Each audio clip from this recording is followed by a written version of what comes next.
you're listening to Lazy Gal Podcast hosted by Sage Nante. So I recorded this podcast episode last week, and if you're on my Instagram, you know that for some reason it glitched when I filmed this on my Mac on photo booth. So I'm using something else today. I'm just using the normal QuickTime player on Mac. And I'm really hoping that this works, because if this doesn't, then I'm just literally not gonna film an episode. Like, this is taking years off my life, and I really liked that episode. Like, it was so nice. I loved it. And it went well. And then boom, the second I pressed finish record, it was something just it just became a gray screen. So obviously I was like, oh, why is this happening? Unfortunately, it happened. So here we are again. This is, I think, episode 24, I believe, of season 2. It might be episode 25, I'm not sure, but it is season 2, and this is part of the solo series. This is episode 3 of the solo series, and it is why you need to learn how to be by yourself. Ooh, okay, one second. Okay, so first things first. Why? What is the main reason why you learn how to be by yourself? I'm going to go over, I believe there's 6 on this, so we'll get to this. There's 6 that I have written down, and the first one is self-discovery. So the biggest importance thing that I believe in being by yourself is self-discovery, and there are multiple ways that you can do this. The first one is just really exploring your own thoughts, your feelings, and interests without external influences. Now, this can be from friends to family to just people that you know in your life. Yeah, so this could be, again, friends, family, just people that you're around in your work atmosphere, at school. These are people that affect the way that you think. Even if you think that you are an individual person, that you think a certain way that other people do not affect you, people do still affect you. If you live around other people, people are affecting you. That's just how it works. And as humans, we are influenced by our surroundings. So the first thing I would say on exploring your thoughts and feelings is reflection. Reflect on the fact, are these your own values? Are these your own goals and aspirations? Or are they what someone else has embedded into your subconscious? By reflection and by actually just reflecting on our thoughts every time that we think something, we are creating personal growth and self-awareness. So when you are by yourself, you're more likely to think your own thoughts and be less influenced by other people. This could even when you're going somewhere to eat or you're trying to pick out an outfit. When we have access to other people's opinions, we normally use them. For example, like if I'm trying to decide between 2 outfits, I usually text my friends, hey, which one do you think looks better? If I'm deciding where to eat with a group of people, I'm taking their opinions into consideration. And these are good things, these are good manner things to take other people's opinions into consideration. But when it starts influencing stuff, the way you live your life, for example, let's say you really wanted to have chicken wings for lunch. And you really wanted it. But this one person said, no, I actually want to go get something else, like Chinese cuisine. And you're like, oh, like, okay, whatever, but you really wanted it. This is impacting your life now. Instead of being like, no, like, I wanted chicken wings, you picked last time, or how about I pick this time, and next time you pick the food. Instead of being like, hey, like last time I picked it and you didn't. You start being by yourself and start slowly gaining self-validation and become more comfortable with yourself. You are reliable only on yourself now, and that is one of the key parts in life, is when you're only reliable on yourself, because you know that as long as you have yourself, you're fine. And it teaches you to depend on yourself for entertainment, for comfort, for problem solving, which can boost your confidence and resilience. But if you're always dependent on other people and other items, not even people, like when you eat something, you always have something to watch because you can't just eat something itself. Obviously, we get bored. Like, we want to do something, and I understand that. But if every single meal, the first thing you're doing is opening up YouTube, opening up Netflix, you need to reflect on why that's the case. For comfort, let's say you always go to your best friend, you always go to food, you always go to something for comfort other than yourself. You're not thinking about why you need that comfort, but you're just doing anything to get it. Like, you know that you need to start eating healthier, and you know you have a binge eating problem, but every time you get sad or mad, you're always binging, or you're always doing something unhealthy and entering that toxic cycle.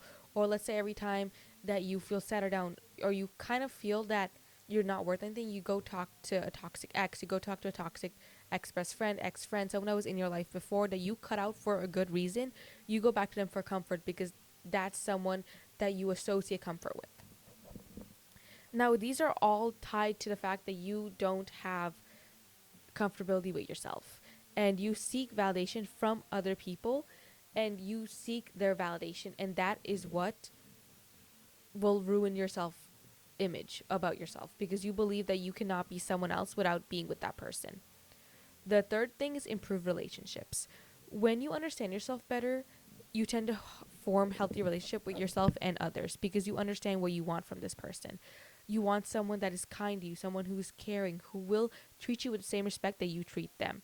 So when you understand that these are the prime ideas that you want from a friend, you will get those friends, because you will remove anyone that is not cross that do not fit those standards. Now, we can extend the same logical thinking to relationships.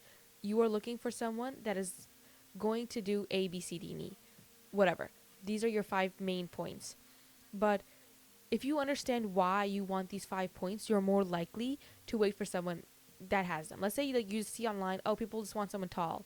So you're like, oh, I want tall. But you are not always with people that are tall, and this is very basic, but that is because you don't understand why you want someone tall. Is it because it makes you feel safer? Is it because it makes you feel more comfortable with yourself? Because as someone, let's say, like, you're very tall, for someone you're above average height, so you want someone who is taller so you can actually feel like, oh, I'm not like someone to be made fun of, whatever.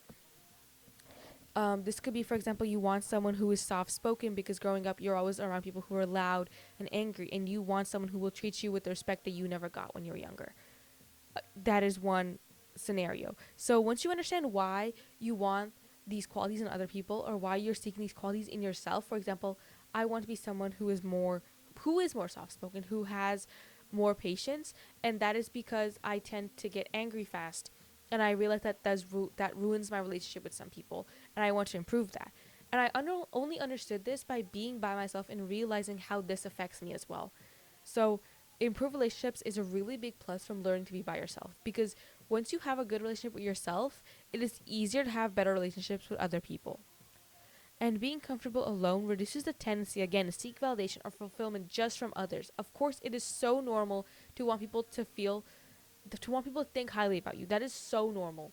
And it is fine to do something for someone else's validation as long as you have your validation as well. For example, when we work in a setting, we do these projects, we do these tasks to improve our boss, to impress our bosses.